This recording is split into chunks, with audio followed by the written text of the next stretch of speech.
யுக யுகமாய் சமர்வீரா. அத்தியாயம் 25. அதிகாலையில் கண்முழித்த தன்ஷிகா எழுந்து எங்கே இருக்கிறோம் என்று கண்ணை கசக்கி கசக்கி பார்த்து கொண்டிருந்தாள். அவள் முன்பு போய் ஒரு டீ கப்பினை வைத்தவன், இந்தா இதை குடிச்சிட்டு தெம்பா யோசி எங்க இருக்கேன்னு என்றவனோ தன்னுடைய டீயினை எடுத்துக்கொண்டு போய் ஜன்னல் அருகே நின்று குடித்து கொண்டிருந்தான்.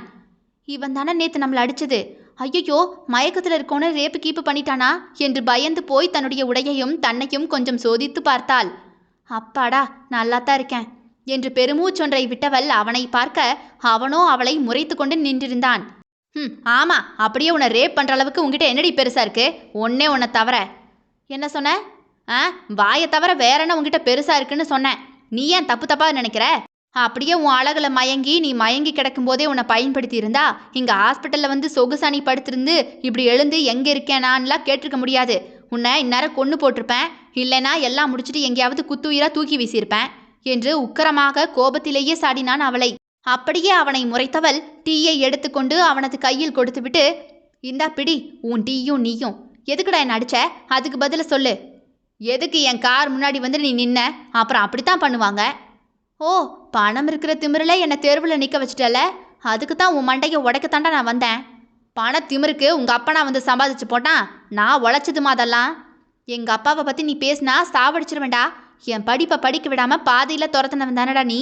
நீயும் அந்த கரஸ்பாண்டும் அன்னைக்கு அப்படி பேசுனீங்கல்ல, ஏதாவது பிரச்சனைனா தனுஷ் நம்பருக்கு ஃபோன் பண்ணுங்க தீர்த்து வைக்கிறோன்னெல்லாம் உடான்ஸ் எல்லாம் விட்டுட்டு இருந்தீங்க. அந்த செத்து போன நாய்ங்க சொன்னது மாதிரி உங்கள் ஜேசி சார் பொண்ணுங்களை தன்னோட வலையில வீழ்த்த போட்ட ராஜதந்திர பிளான் தானே இதெல்லாம். அந்த செல்ஃபோன் நம்பர் கொடுத்தது நான் எதிர்த்து பேசினேன்னு தெரிஞ்சதும் படிக்க விடாமல் துரத்துறான் பாரு.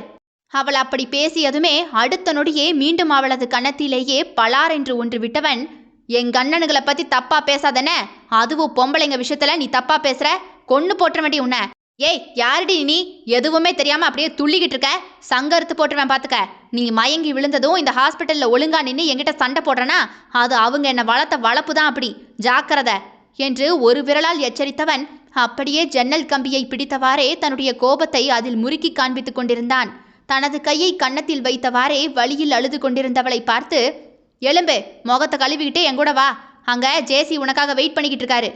எனது கரஸ்பாண்டன்ட் ஜேசி என்ன பார்க்கறதுக்கு வெயிட் பண்ணிட்டு இருப்பாரா? எதுக்கு என்று பயத்தில் கண்களை உருட்டி கேட்டவளை பார்த்தவனுக்கு இன்னும் 4 கண்ணம் கண்ணமாக அறைய வேண்டும் போன்று இருந்தது. அடச்சை, இவ்வளோ பேசியிருக்கேன், இவ்வளவு சொல்லியிருக்கேன், ஆனாலும் தப்பா மீன் பண்ணுறதை விடவே மாட்டியா நீ என்றவன் நேற்று நடந்ததையும் ஜேசி அவளை அழைத்து கொண்டு வந்தால்தான் அவனை உள்ளே விடுவேன் என்று சொன்னதையும் சொன்னான்.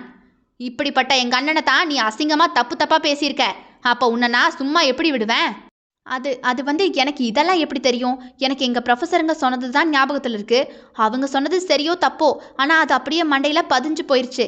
ஆனால் அதனால் என்ன, கூட்டிகிட்டு போகிறேன்னு சொன்ன உடனே அப்படித்தான் யோசிக்க தோணும். நான் என்ன உங்கள் ஜேசி கூடவும் உன் கூடவும் பழகிட்டா இருக்கேன்? உங்களை பற்றி நல்லா தெரிஞ்சு வச்சுருக்க நான் என்ன உங்களுக்கு பழக்கமா? யோசிக்கிறது பிரச்சனை இல்லை தாயே, அது நல்ல விதமாக யோசிக்கணும். யாரோ எவனோ சொன்னதெல்லாம் காதால் கேட்டுக்கிட்டு அதை அப்படியே நம்பக்கூடாதுன்னு, அது உண்மையா பொய்யா தவறான கருத்தானு யோசிக்கணும். உனக்கு மூளைன்னு ஒன்று இருந்தா அப்போ யோசிச்சிருப்பல்ல நீ. இங்கே பாருமா, அந்த 4 ப்ரொஃபஸர்களையும் பணம் கொடுத்தும் அவங்க போதையை தூண்டி விட்டும் இப்படி செய்ய வச்சதே எங்களுடைய எதிரிகள் தான். அந்த எதிரிகள் யாருன்னு திரும்ப திரும்ப கேள்வியெல்லாம் கேட்காத, அதுக்கெல்லாம் பதில் சொல்ல முடியாது.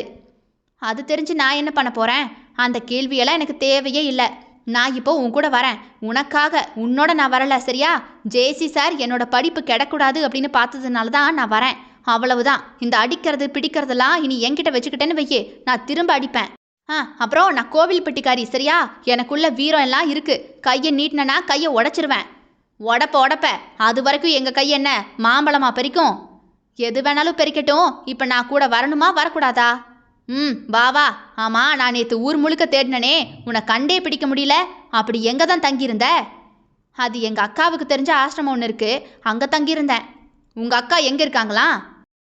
சிவலோகத்தில். வேணும்னா போய் பார்த்துட்டு வா, அட்ரஸ் தரேன். இதுக்கு தான் சொன்னேன், உனக்கு வாய் மட்டும்தான் உடம்புல ரொம்ப ஜாஸ்தி என்று சொன்னவனது கண்களோ தானாகவே அவளது கழுத்துக்கு கீழாக போனதும் அவனது மனதோ, வேண்டாண்டா பொறுக்கின்னு நினைக்க போறா, இல்லைனாலும் அவள் அப்படித்தான் நினச்சிருக்கா, போவியா? அவன் அருகில் வந்தவள் அவனது கண்களை பார்த்து, பேசும்போது முகத்தை பார்த்து பேசணும்னு உனக்கு தெரியாதா என்ன? பொண்ணுங்களை இப்படித்தான் அங்கெங்கன்னு பாப்பியோ? பொண்ணுகளை மரியாதையாத்தான் பார்ப்பேன், உன்னைத்தான் என்று மறுபடியும் அவளை பார்த்துவிட்டு உதட்டை சுளித்துவிட்டு, வா போவோம் என்று அவளை திரும்பி பார்த்தான். உனக்கு கொஞ்சம் கண்ணு சரியில்லை, அதை நொல்ல கண்ணாக்கிடுவேன் பார்த்துக்க, ஜாக்கிரதை என்று அவனுக்கு முன்னாக நடந்தாள். நான் ஊதுனாலே பறந்துரும், இந்த தும்பிக்கு வாய் மட்டும்தான் இருக்கு, தூக்கி நாளாக மடித்து பாக்கெட்டில் வச்சுக்கிட்டு போகணும்னு வருது, இருடி உன்னை அப்புறம் கவனிச்சுக்கிறேன் என்று அவள் பின்னே நடந்தான். பில் எல்லாம் கொடுத்துவிட்டு காரில் ஏறியவனின் அருகிலேயே முன்பக்கமாக வந்து அமர்ந்தாள். இந்த கெத்துக்கு ஒன்றும் குறைச்சல் இல்லை என்றவாறே காரை எடுத்தவன் அந்த காலை வேளையில் வீட்டிற்குள் வந்து அவளை அழைத்துச் சென்றான். அவளை பார்த்ததுமே திவாவோ இவளா தைரியமா பேசினது என்று ஆச்சரியமாகவே பார்த்தான். இது இப்போதுதான் +2 படிக்கும் பெண் போலவே இருக்கிறதே என்று யோசித்தவாறே வந்தவன், என்ன தனுஷே, இந்த பொண்ணா ஜெய் சொன்ன பொண்ணு? பரவாயில்லையே, தீயா வேலை செஞ்சு ஆளை கண்டுபிடிச்சிட்ட. இவன் எங்க கண்டுபிடிச்சான்? இவன் மண்டையை உடைக்க நான் தான் கல்லோட காரை மறிச்சேன். என்னதே இவனா என்று 2 பேருமே அதிர்ந்து போயினர். அவன் எவ்வளவு பெரிய ஆளு தெரியுமா? நீ மரியாதை இல்லாம அவன் இவனு சொல்ற? நீ படிச்ச ஸ்கூல்ல மரியாதையெல்லாம் சொல்லி கொடுக்கலையா என்று திவாவோ சிரித்தவாறே கேட்டான் விளையாட்டாக. அதெல்லாம் அவங்க செய்கையை பொறுத்தது தான். பெரியவங்களா இல்லை சின்னவங்களா, மரியாதை கொடுக்கணுமா இல்லை கொடுக்கக்கூடாதுங்கிறதெல்லாம் பார்த்து பார்த்து பேச சொல்லி கொடுத்துருக்காங்க. ஒரு பொண்ணுக்கு யாருமே கிடையாது, நம்ம உதவியில தான் அவள் படிக்கிறா. நம்ம ஹாஸ்டல் தவிர வேற போக்கிடமே அவளுக்கு இல்லை. அதெல்லாம் தெரிஞ்சும் கூட உங்கள் கையில் அதிகாரம் இருக்குங்கிற ஒரே காரணத்தினால வெளியே தள்ளி பொருட்கள் எல்லாம் தூக்கி போட்டு போன்னு சொன்னால் அவங்களுக்கு எப்படி மரியாதையை கொடுக்க முடியும்? மனசாட்சியே இல்லாத மிருகம் மாதிரி தான் தோணும். அதனால மரியாதை வரல என்று சொன்னவளுக்கு தன்னை அறியாமல் கண்ணீரே வந்துவிட்டது. அந்த கண்ணீரை கூட அவர்களிடமிருந்து மறைக்க வேண்டி முகத்தை திருப்பி கொண்டு துடைத்துவிட்டு கெத்தாகவே நின்றாள். நான் தப்பு செய்யல, எவனுக்கும் பயப்பட வேண்டிய அவசியமும் இல்லை என்கின்ற ரீதியிலேயே நின்றிருந்தாள். இப்போது சப்பென்று யாரோ யாரையோ அடிக்கும் சத்தம் வந்ததுமே திரும்பி பார்த்தாள். திவா தான் தனுஷை அறைந்திருந்தான். அவனுக்குமே தான் செய்தது தப்பென்று தெரிந்திருந்தது. அதைவிட அவளது கண்ணீரை பார்த்ததுமே அப்படியே ஒரு மாதிரி உடைந்து போய்விட்டான். அவளது வேதனையான வார்த்தைகளை கேட்டவாறே அங்கே வந்த ஜெய்யிற்கும் சரி திவாவிற்கும் சரி கோபம் அப்படி வந்தது. ஜெய் வருவதற்குள்ளாகவே திவா தனுஷை அறைந்து விட்டான். நல்லது, நான் செய்யணும்னு நினச்சிக்கிட்டு இருந்தேன், நீயே செஞ்சிடு திவா. இவன் இன்னும் சின்ன பையனாவே யோசிக்கிறான் போல. உனக்கு கல்யாணம் பண்ணிக்கிற வயசு வந்தாச்சுடா, இன்னும் எங்கள் கைடன்ஸ்லேயே நடப்பியா என்ன? அதில் என்ன தப்பு இருக்கு? உங்கள் கையை பிடிச்சி நடக்கிறதுல எனக்கு ஒன்றும் பிரச்சனை இல்லை. அடி வாங்கியும் வாய் குறையல. அவன் அடி வாங்கி கொண்டு நிற்பதையும் அவர்கள் பேசுவதையும் கேட்ட தன்ஷிகாவிற்கோ ஒன்றுமே புரியவில்லை.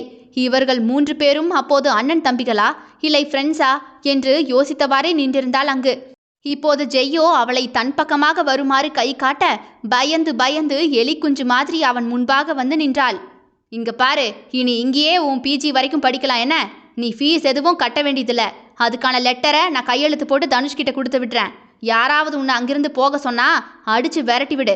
அது இங்க உள்ளவங்களா இருந்தாலும் சரிதான், புரியுதா? புரியுது சார். சொந்த ஊர் எது? கோவில்பட்டி சார். அது சரி, சும்மா ஒன்றும் நான் வீரலட்சுமின்னு சொல்லலை, சரியாத்தான் கணிச்சிருக்கேன் என்று தனுஷோ அவளை பார்த்தான். கோவில்பட்டியா? அப்பா அம்மா அக்கா தங்க இருந்தாங்க சார், இப்போ இல்லை. அப்பா மிலிட்ரி மேனாக இருந்தார் சார். நான் பிறக்கிறதுக்கு முன்னாடியே செத்துட்டாரு. அம்மாவும் அக்காவும் இருந்தாங்க சார்.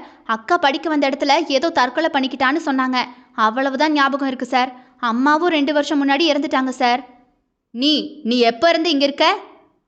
அது இன்ஜினியரிங் படிக்கிறதுக்கு தான் இங்கே வந்தேன். ஆனால் ஒரு வக்கீல் சார் தான் அம்மா கிட்ட ஃபோனில் பேசி இங்கே அப்ளிகேஷன் எல்லாம் போட சொன்னாங்க சார். திவா என்று அதிர்ச்சியில் அழைத்தே விட்டான் அவன். ஆதிசெல்லாம் இருக்க வாய்ப்பில்ல, நம்ம கூட அவனும் தானே தேடினா. கோவில்பட்டியிலேருந்து எப்போ இங்கே வந்தீங்க? அக்கா இறந்ததும் நாங்கள் திருப்பூர் போயிட்டோம் சார்.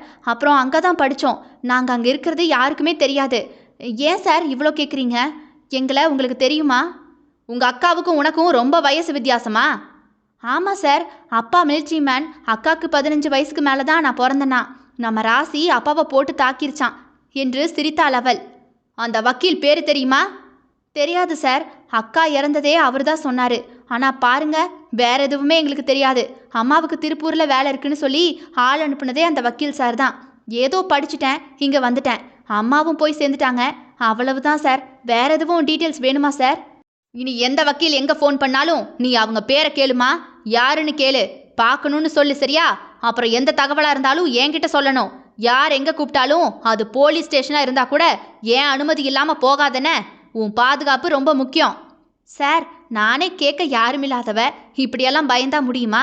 எல்லாத்தையும் தைரியமாக எதிர்கொள்ளணும். பார்த்துக்கலாம் சார். சொன்னா சரின்னு சொல்லணும், சரியா? உன் அறிவுக்கும் அனுபவத்துக்கும் சம்மந்தமே கிடையாது.